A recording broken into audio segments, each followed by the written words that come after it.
los que están siguiéndonos en línea en la transmisión en Facebook, que si creen que el mensaje pueda bendecir a otra persona, pues comparte este momento ahí entre tus amigos del Facebook y vamos a seguir juntos la meditación de la palabra del Señor. Y yo pido a Padre que nos dirija en los próximos instantes. Espíritu Santo, tú eres el maestro, el que ilumina la palabra bendita, el que nos lleva hacia toda verdad.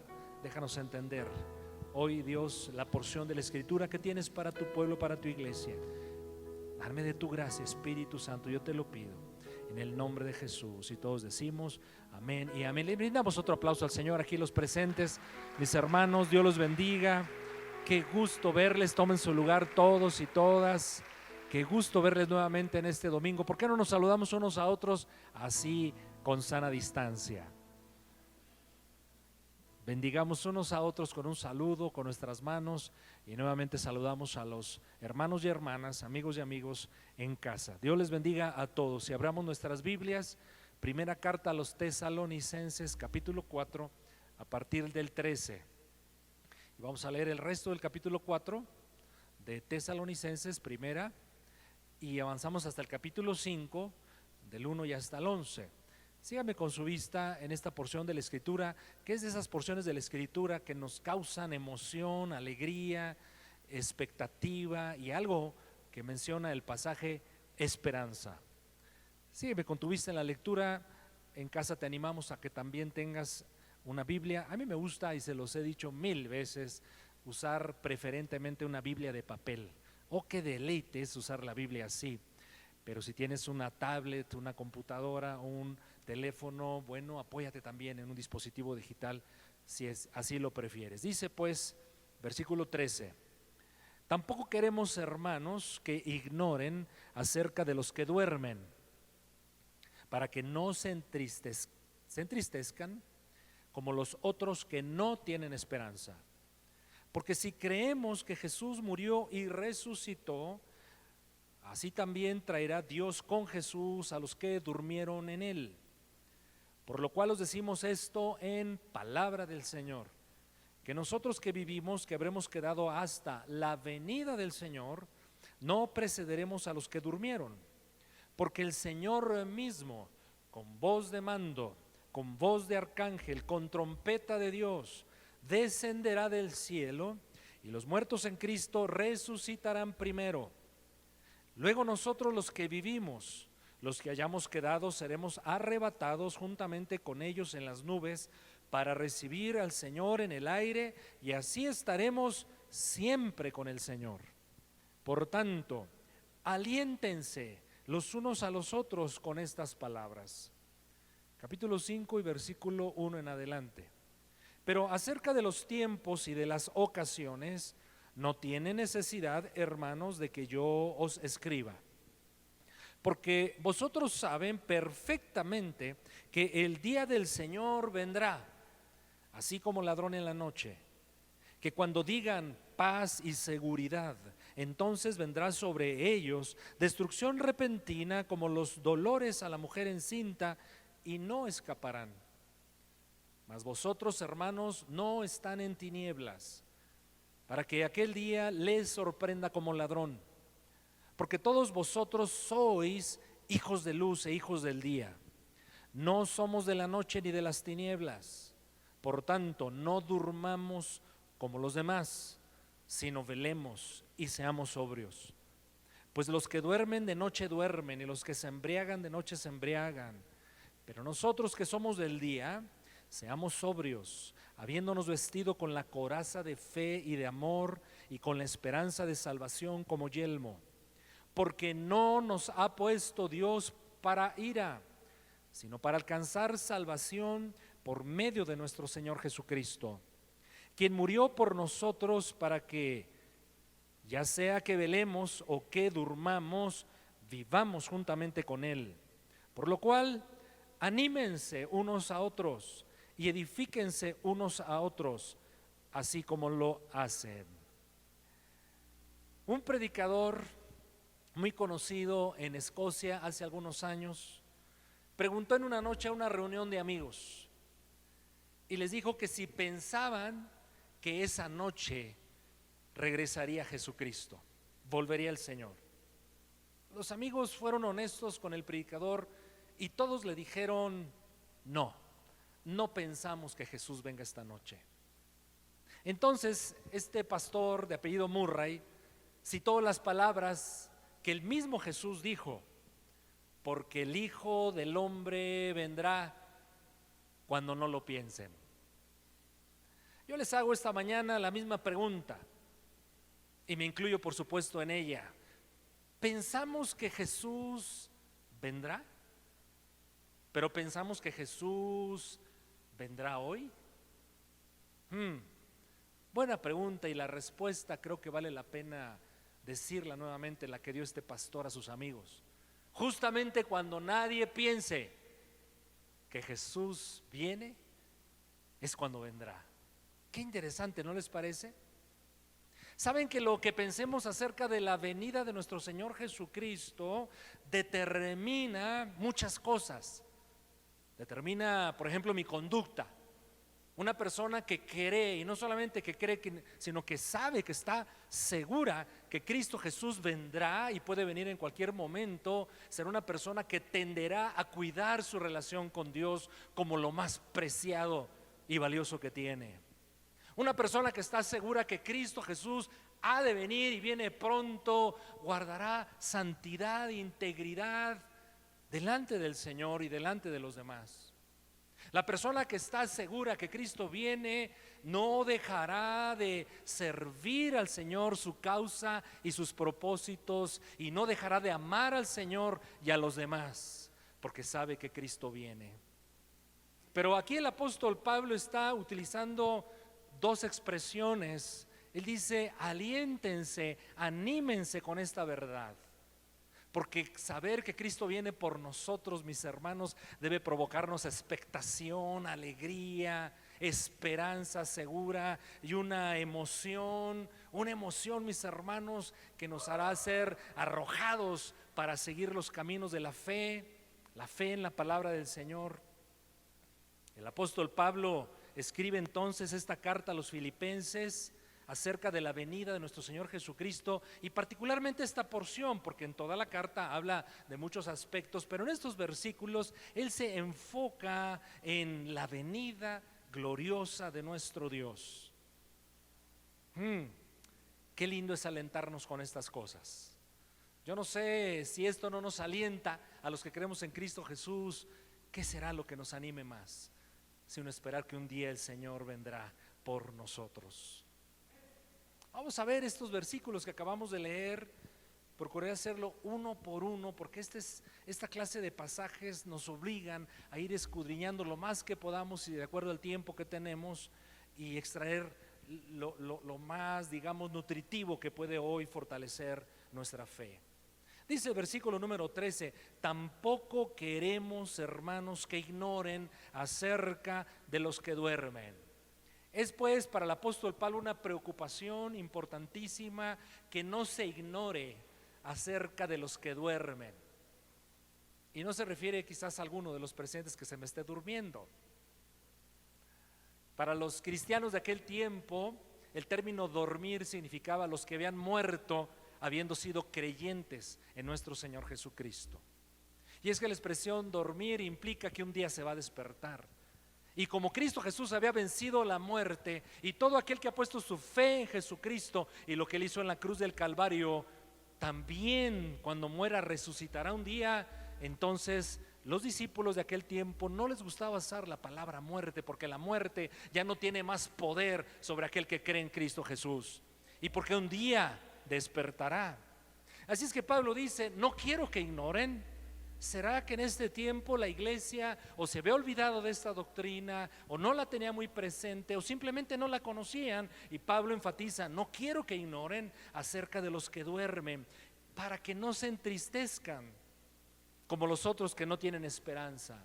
Y es que ya había muchos familiares de los creyentes que estaban vivos en esta época que ya habían muerto, y se preguntaban: ¿Qué va a pasar con el familiar? Quizás un familiar muy cercano, la esposa, el esposo, los hijos, hermanos que ya murieron. ¿Qué va a pasar con ellos? ¿Los volveremos a ver? ¿Dónde estarán? Preguntas válidas, genuinas, que de hecho también nos hacemos ahora nosotros en el tiempo actual.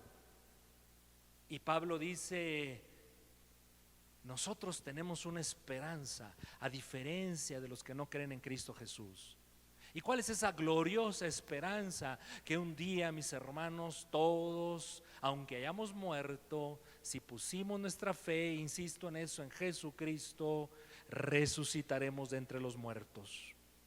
Es posible que tú en esta lectura inicial de los pasajes que hemos inicialmente leído, te diste cuenta que Pablo está contrastando dos grupos de personas: los que tienen esperanza, los que no tienen esperanza, los que viven en tinieblas y los que viven de día en la luz, los que resucitarán en la gloria compartida por gracia de nuestro Señor Jesucristo, y los que serán condenados por no haber creído en el Señor en el tiempo de su vida terrenal.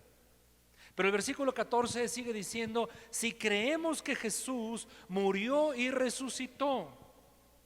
Esas expresiones que pareciera dejar ver que hubiese un pequeño elemento de duda en Pablo, es todo lo contrario. Él está diciendo: claro que creemos, claro que estamos seguros que Jesús ciertamente murió pero resucitó de entre los muertos. Y es que es la doctrina toral central de la fe cristiana, que el Hijo de Dios ciertamente murió en la cruz del Calvario para perdonar nuestros pecados, para acercarnos y reconciliarnos con el Padre, para vencer finalmente la muerte con su propia muerte. Oh, pareciera una contradicción, pero así es.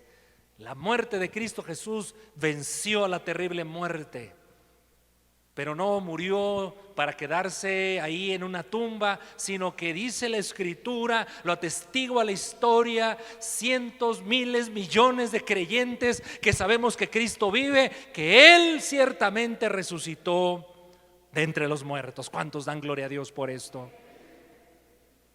Versículo 14: así también traerá Dios entonces con Jesús a los que durmieron en Él. Esa expresión significa: si Cristo Jesús murió pero resucitó, los que creen en Cristo Jesús, habiendo muerto ya, también Dios un día los resucitará, como hizo con su Hijo Jesucristo. Por lo cual decimos, versículo número 15, por lo cual os decimos esto en palabra del Señor. Es decir, que Pablo toma, digamos, atención a lo que está a punto de seguir comunicando en los siguientes versículos, y dice: bueno, entiendan esto, mis queridos hermanos de Tesalónica, y ustedes saben que las cartas de Pablo se procuraban distribuir en el resto de las demás iglesias. Tomen nota de lo siguiente: esto no solamente es una interpretación que yo hago de la Escritura, esto no solamente es una enseñanza que hemos oído, recibido de los apóstoles originales, esto no solamente es una idea mía, esto es palabra del Señor. Pablo está subrayando: es tan importante lo que les estoy comunicando, que yo les dejo ver que a mí Dios me lo reveló con tanta claridad. En qué momento lo hizo no lo sabemos, pero Pablo está asegurando que lo que a continuación él seguirá comunicando, mi amado, mi amada, es palabra del Señor. Y esto nos debe dar una alegría, un gozo, pero una seguridad de lo que a continuación leeremos. Y él dice que nosotros que vivimos, y aquí está el otro grupo, cuando venga Cristo Jesús habrá los que estén vivos y los que hayan muerto. Los que vivimos, dice, nosotros, él se incluye, dejando ver que habrá una generación viva, como tú y yo, cuando venga nuestro Señor Jesucristo. Y habrá muchos cristianos que ya habrán partido de esta tierra, pero que están dormidos. Así es que nosotros que vivimos, que habremos quedado hasta la venida del Señor, no precederemos a los que durmieron. Versículo 16: porque el Señor mismo, con voz de mando, con voz de autoridad, con voz de arcángel. Esto es un misterio. ¿Qué tipo de arcángel es? El único ser que la Biblia menciona como arcángel se llama Miguel. Pero con trompeta de Dios explicaré en un instante lo que yo creo que significa estas tres declaraciones. Pero entonces lo importante, lo relevante es esto, que el Señor mismo, con voz de mando, con voz de arcángel, con trompeta de Dios, ¿qué va a hacer el Señor? Descenderá del cielo. Descenderá del cielo. Vamos a hacer aquí un paréntesis, no pierdas el texto que estamos considerando y vamos por favor rápido ahí al libro de Hechos, capítulo número 1, por favor, Hechos 1 de 9 al 11. Si el Señor Jesús está diciendo en palabra del Señor, el apóstol Pablo, descenderá del cielo, miren lo que vieron los apóstoles justamente cuando el Señor Jesús se despedía de ellos y ascendió a los cielos. Hechos 1, 9 al 11. Y habiendo dicho estas cosas, viéndolo ellos, habiendo Jesús enseñado a los discípulos por 40 días después de haber resucitado, dice, los discípulos viendo a Jesús y a ángeles que estaban con él, Jesús fue alzado y le recibió una nube que le ocultó de sus ojos. Y estando ellos con los ojos puestos en el cielo, los discípulos veían esa asombrosa imagen que era real, Jesús ascendiendo a los cielos. Entre tanto que Jesús se iba, he aquí se pusieron junto a ellos dos varones, ahí están los ángeles, con vestiduras blancas, versículo 11 es muy importante, los cuales también les dijeron a los apóstoles y a los discípulos, varones galileos, ¿por qué están mirando al cielo? Este mismo Jesús que ha sido tomado de vosotros al cielo, así vendrá como le habéis visto ir al cielo. Y se había dado una poderosa y ciertísima promesa que Jesús, así como había ascendido a los cielos, también un día vendría con los suyos. Y es lo que estamos considerando. Regresemos a Tesalonicenses, por favor, capítulo número 4, primera Tesalonicenses 4. Así es que, mis hermanos, el versículo 15, regresando un poquito, nos deja ver claramente que habrá, y déjenme insistir en esto, una generación de cristianos vivos. O sea, no me refiero a que sean listos, todos somos cristianos listos, ¿verdad? Vivos biológicamente y claro, espiritualmente. Cuando venga el Señor, y habrá algunos que ya no estarán. Pero la venida del Señor, mis hermanos, y es una doctrina, insisto, importantísima que dominemos los cristianos. La venida del Señor en realidad ha dado pie a diferentes interpretaciones por cuanto son eventos futuros, y hay que reconocer, y esto es algo que nos debe causar, digamos, una sana inquietud bíblica, déjeme decirlo así, porque hay quienes piensan que Jesús vendrá por su iglesia, pero lo hará de una forma, digamos, posterior, hablaré en un instante de eso, a un evento que se llama la tribulación y la gran tribulación. Y sin embargo, su servidor y en esta iglesia nos gusta aceptar, creer la doctrina de que Cristo Jesús viene por su iglesia antes de ese periodo llamado tribulación. ¿Por qué digo esto? Porque uno, cuando habla de la venida del Señor, debe inmediatamente distinguir lo que dice el versículo 17: luego nosotros, los que vivimos, los que hayamos quedado, seremos arrebatados. Y entonces aquí Pablo asocia la venida del Señor con otro evento que se llama arrebatamiento, arrebatados, juntamente con ellos en las nubes para recibir al Señor en el aire, y así estaremos con el Señor siempre. Y guarden ahorita estas dos declaraciones: venida del Señor, arrebatamiento.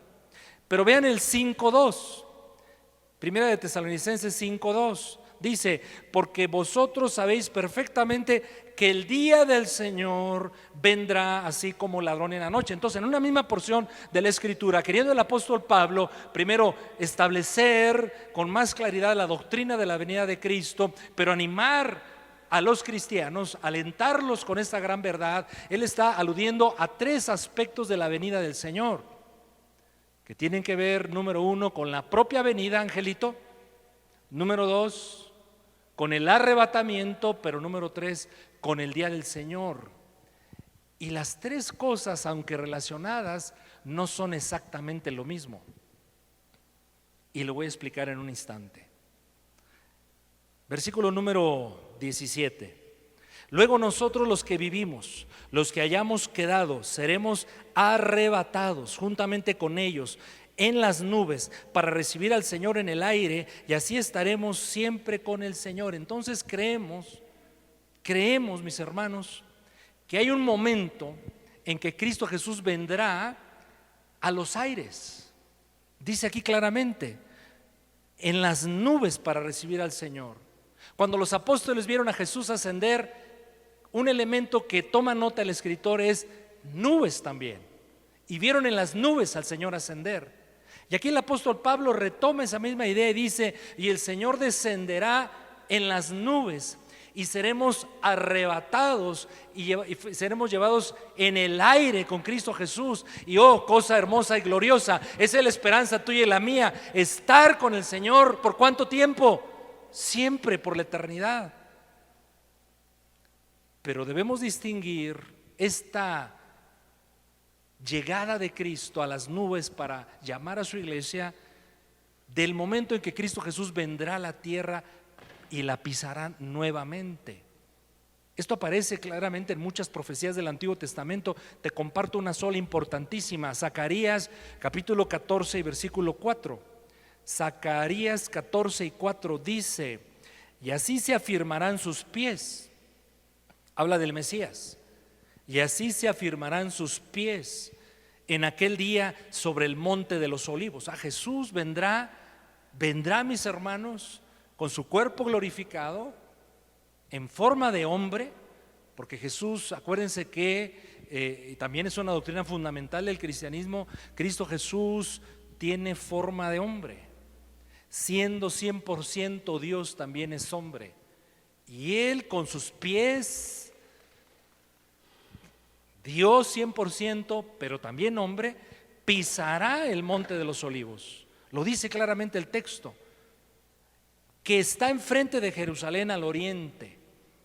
Y el monte de los olivos, que eso es otro tema, sería emocionante también hablar cómo serán estos eventos. Y el monte de los olivos se partirá por en medio hacia el oriente, hacia el occidente, haciendo un valle muy grande, y la mitad del monte se apartará hacia el norte y la otra mitad hacia el sur.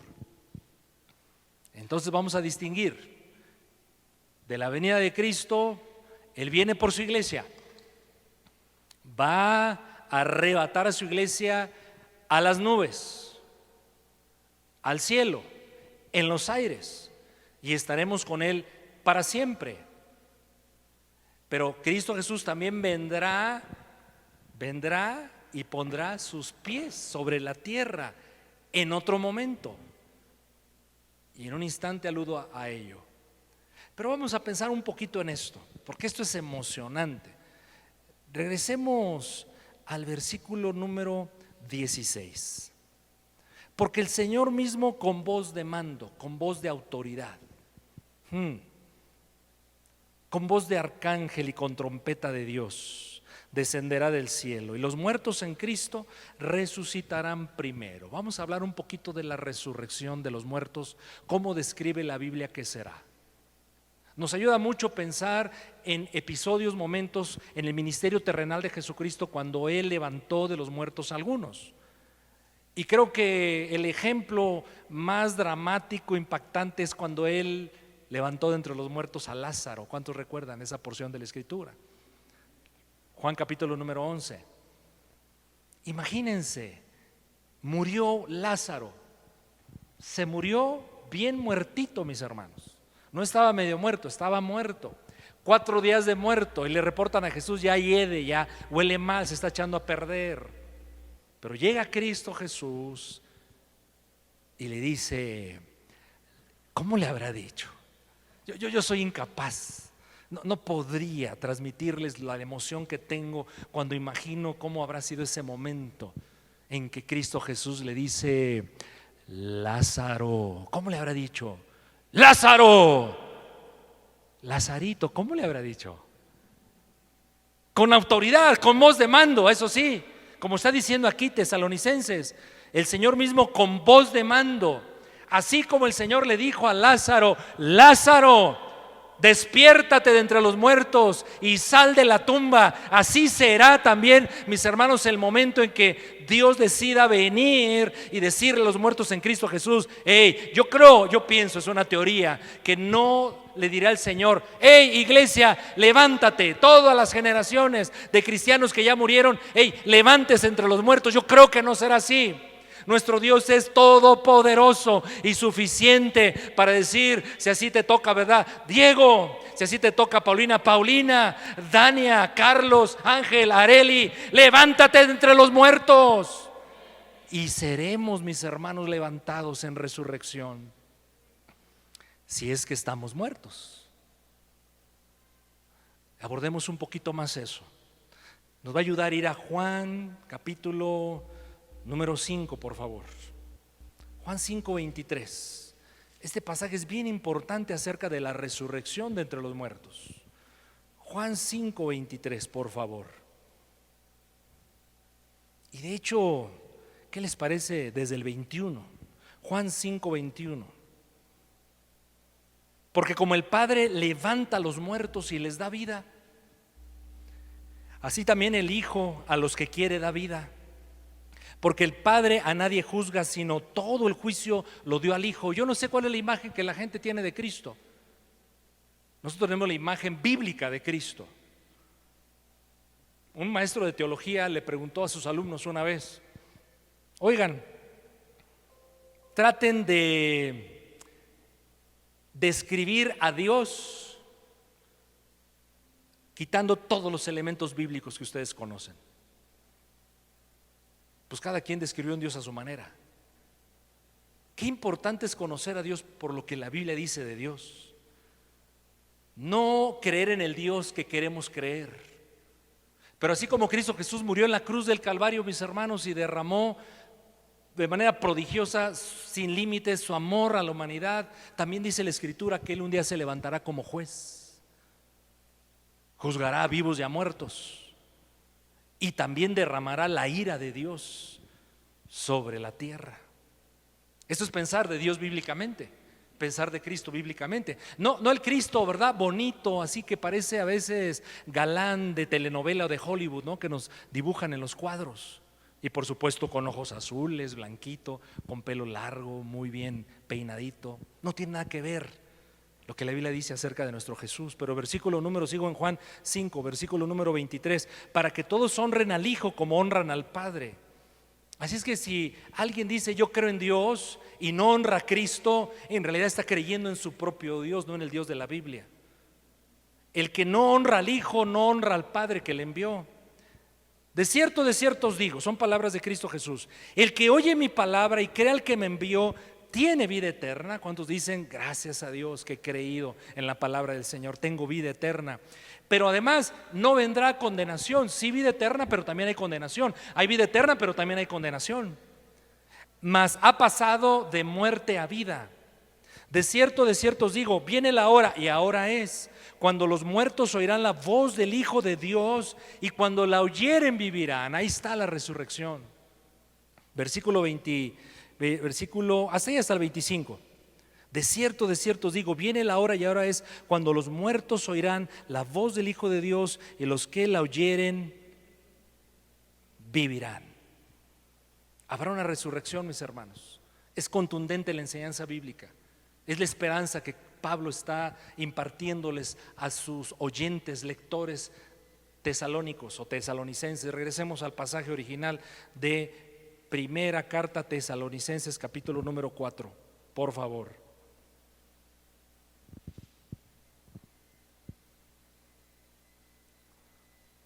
Aunque les ofrezco una disculpa por la distracción, y discúlpenme los que están siguiendo la transmisión en línea, pero es bien importante terminar lo que dice Juan capítulo número 5. Esto es bien importante. ¿Me disculpan, por favor? No les queda de otra, 70 veces 7. Juan 5. Es que recordé que aquí hay algunos versículos fundamentales para entender mejor la resurrección de entre los muertos. Juan 5, ahora 26.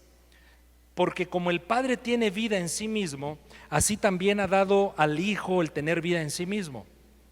Y también le dio autoridad de hacer juicio por cuanto es el Hijo del Hombre. Entonces, ¿quién será el juez de vivos y muertos? Jesús. No se maravillen de esto, porque vendrá hora cuando todos los que están en los sepulcros oirán su voz. Y era importante leer este pasaje. Todos los que están en los sepulcros oirán su voz, así como le escuchó Lázaro.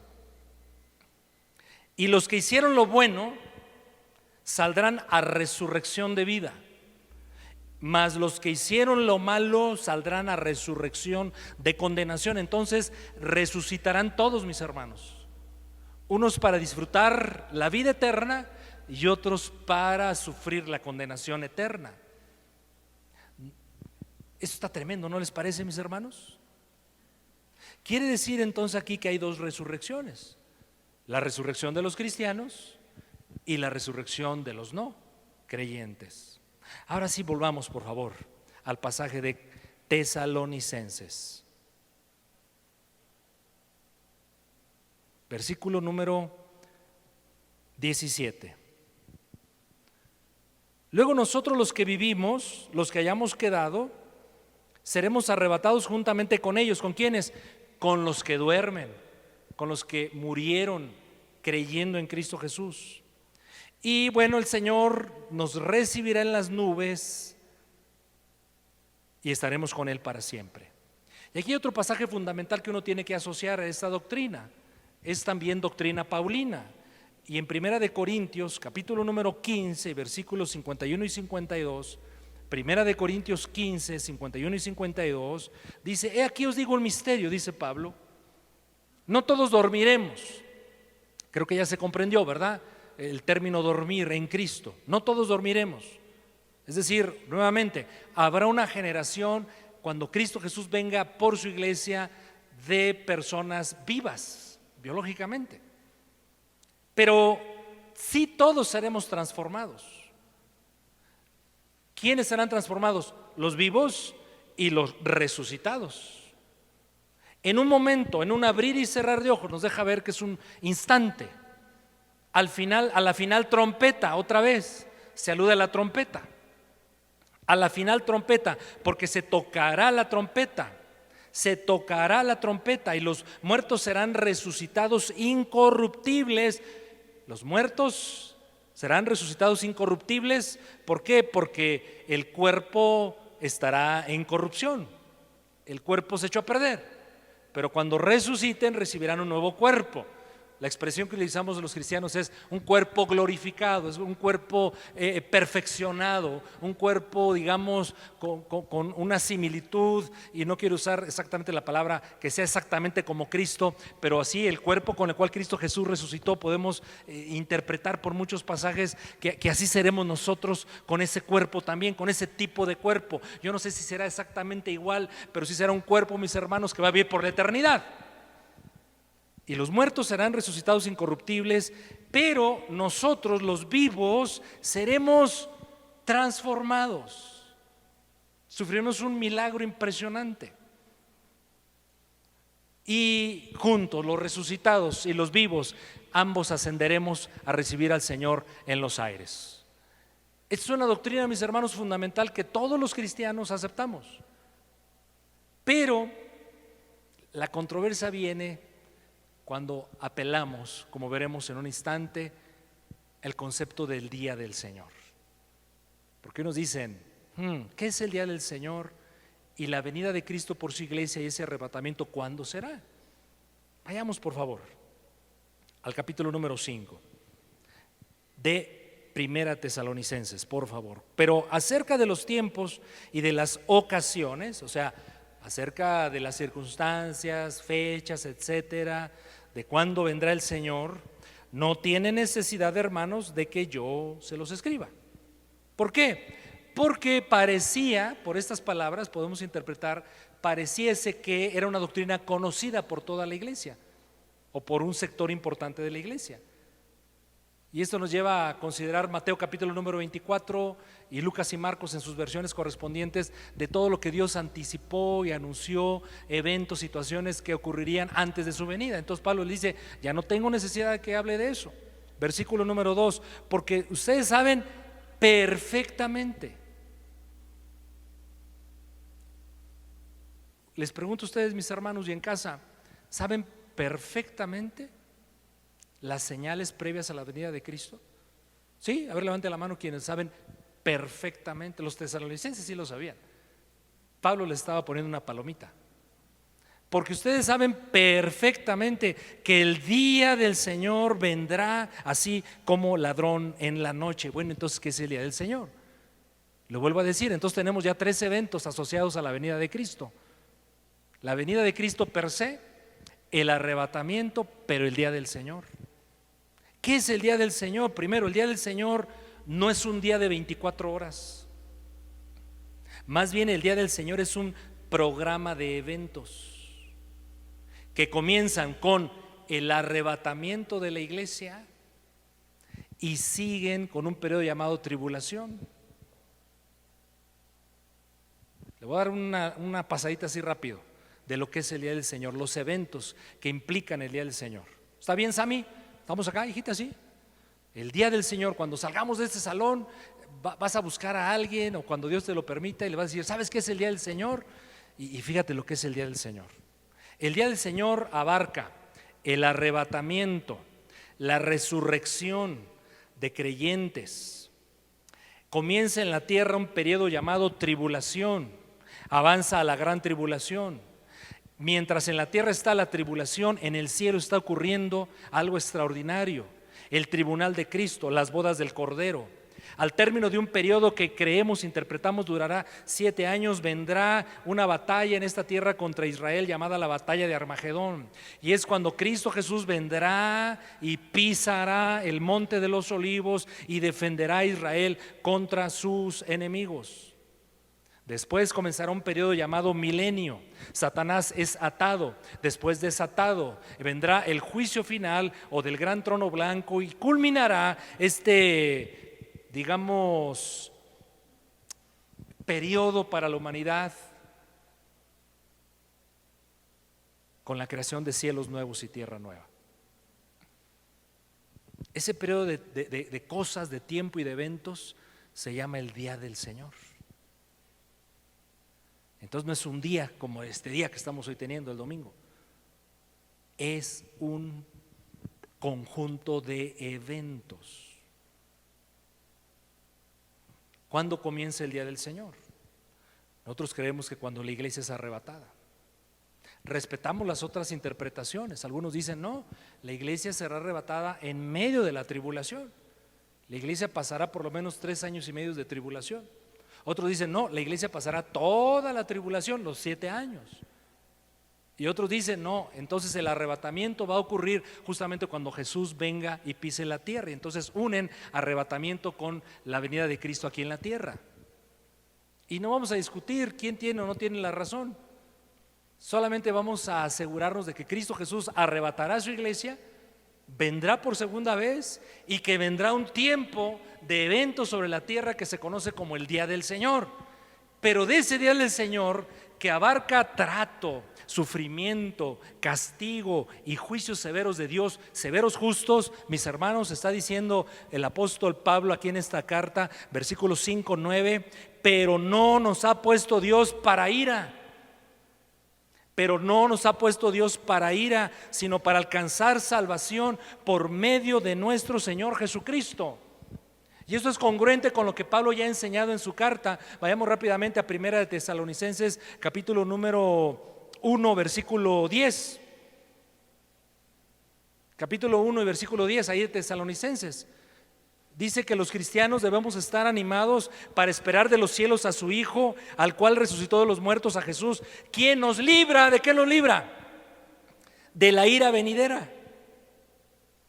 Y este solo argumento de entre tantos otros, para su servidor le complace creer que la iglesia será arrebatada antes del tiempo de la tribulación, porque la tribulación abarca justamente el día del Señor, que implica la ira de Dios. Y Pablo está aquí diciendo que los que creemos en Cristo Jesús, el Señor justamente nos ha dado salvación. ¿Por qué? Porque nos libra de la ira venidera.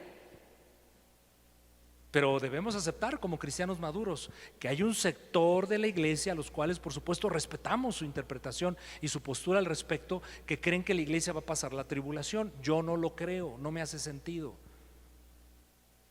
porque el momento de tribulación es uno de castigo, de juicio. Es tan contundente la enseñanza bíblica al respecto, que entonces, ¿por qué la iglesia tendría que pasar eso? Ahora, ¿qué clase de iglesia? Y vamos a terminar con eso, porque es posible que tú ahorita te estás preguntando y diciendo, caray, yo no soy apto entonces.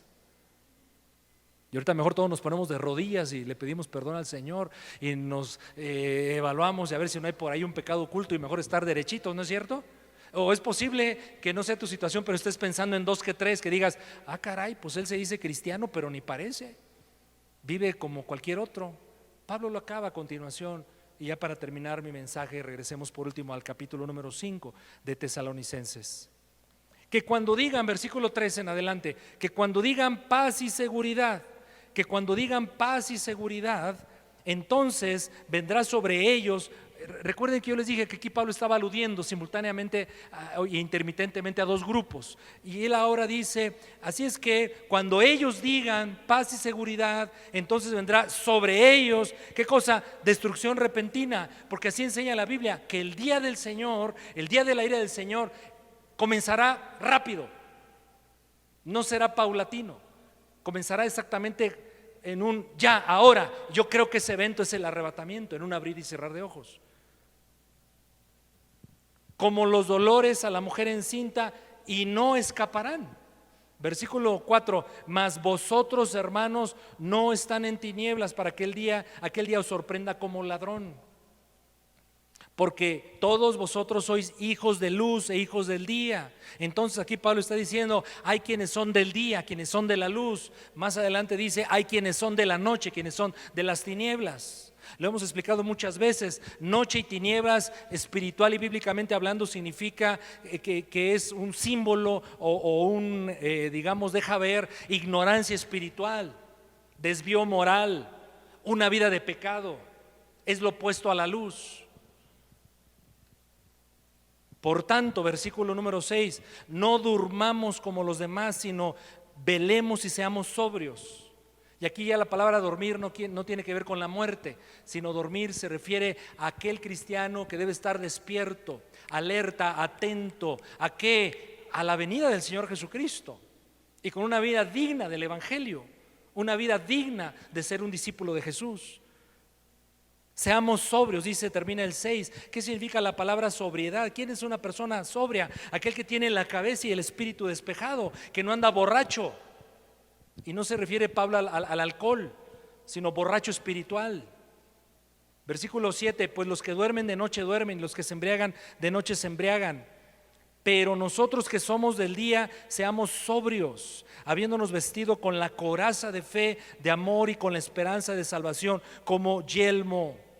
¿Cuántos recuerdan que Pablo ahí en 1 Corintios 13 al final dice que hay 3 columnas que sostienen la vida del creyente? Y dice, ahora permanecen, ¿quién me lo recuerda? La fe, la esperanza y el amor.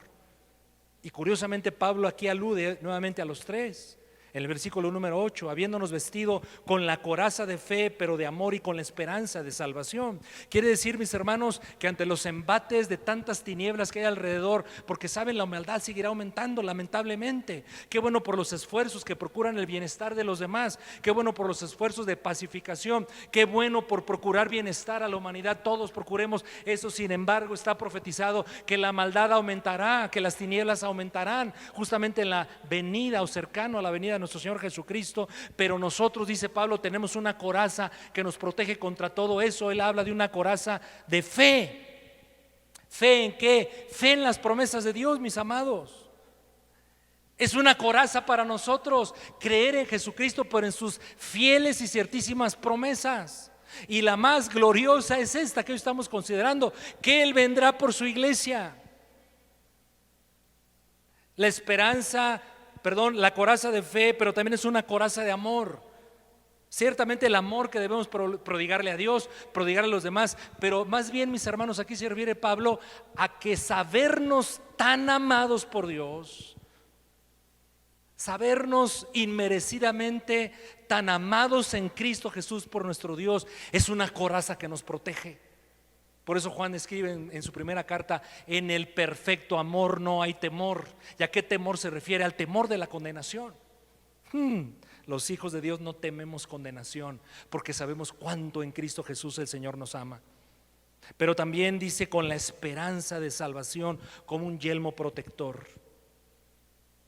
Versículo 9 ya lo leímos: no nos ha puesto Dios para ira, sino para alcanzar salvación por medio de nuestro Señor Jesucristo, quien murió por nosotros. Versículo 10: para que seamos, ya sea que velemos o que durmamos, vivamos juntamente con Él. Por lo cual anímense unos a otros y edifíquense unos a otros con esta clase de mensaje. De hecho, olvidé decirle el título del mensaje, de ahí lo extraje, de esa idea. Una poderosa forma de animarnos es tener presente siempre la venida de nuestro Señor Jesucristo. Vamos a darle gracias a Dios en esta mañana, mis hermanos, y decirle al Señor que nos dé la gracia, su gracia, poderosa obra de su Espíritu Santo, para estar siempre listos para aquel gran día. Es su gracia la que nos sostiene. Ponte la coraza de fe, pero de amor, y fortalece tu esperanza del que Él viene por su iglesia. Él viene por su iglesia, mis hermanos. No hay duda, el arrebatamiento existe. Miren ahora, con tanta divulgación que hay de doctrinas bíblicas en las redes sociales, ustedes van a encontrar que hay posturas de predicadores, gente seria, muchos de ellos, que van a decir: el arrebatamiento es un mito, es una alegoría que utilizaron los apóstoles para animar a los cristianos. No, mis hermanos, eso es mentira. El arrebatamiento existe, vendrá. Un episodio rápido, instantáneo. Jesús nos recibirá en las nubes, dice el texto, en los aires, para estar con Él para siempre.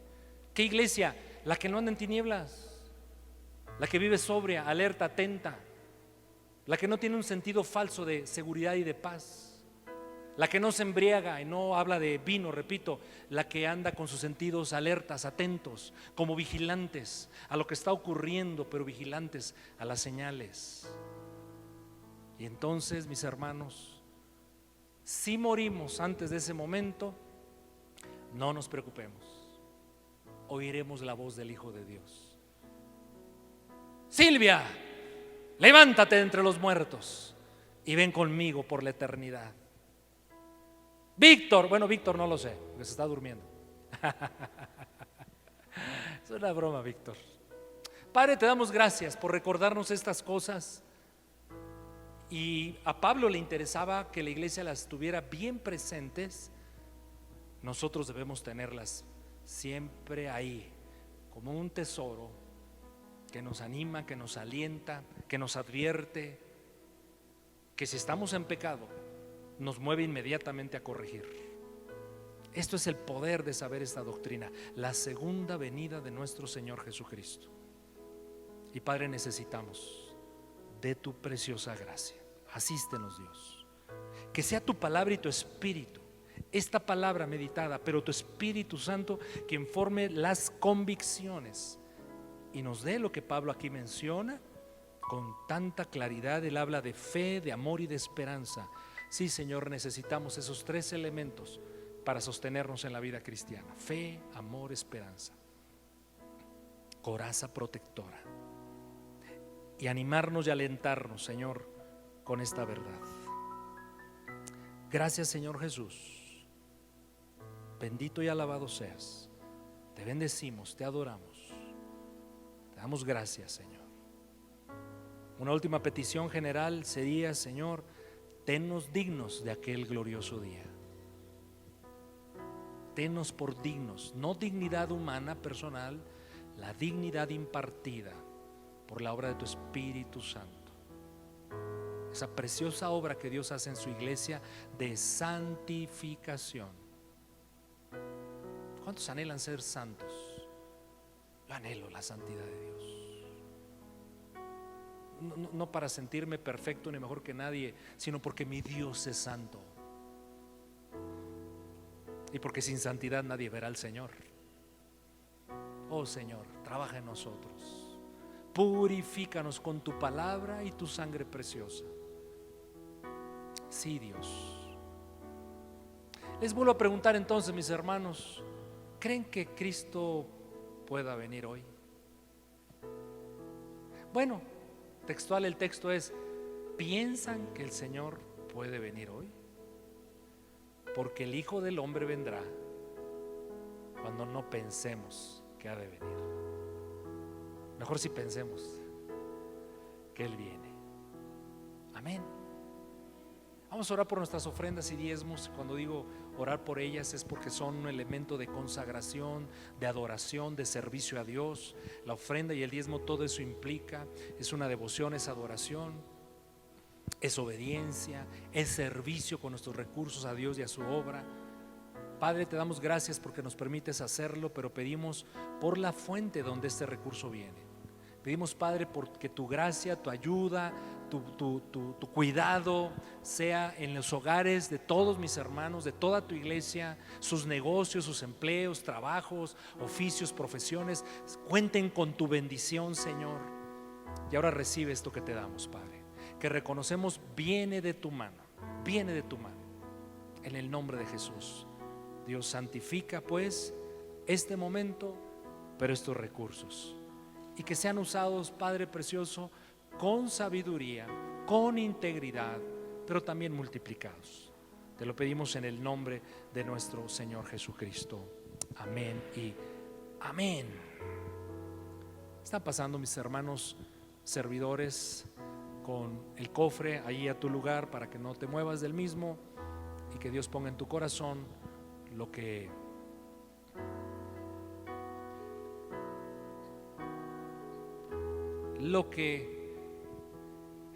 ofrendes y diezmes.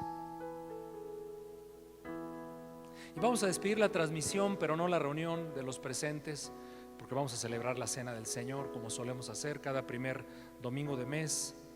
Pero ¿qué les parece que me acompañen aquí los que están en el salón y digamos todos juntos?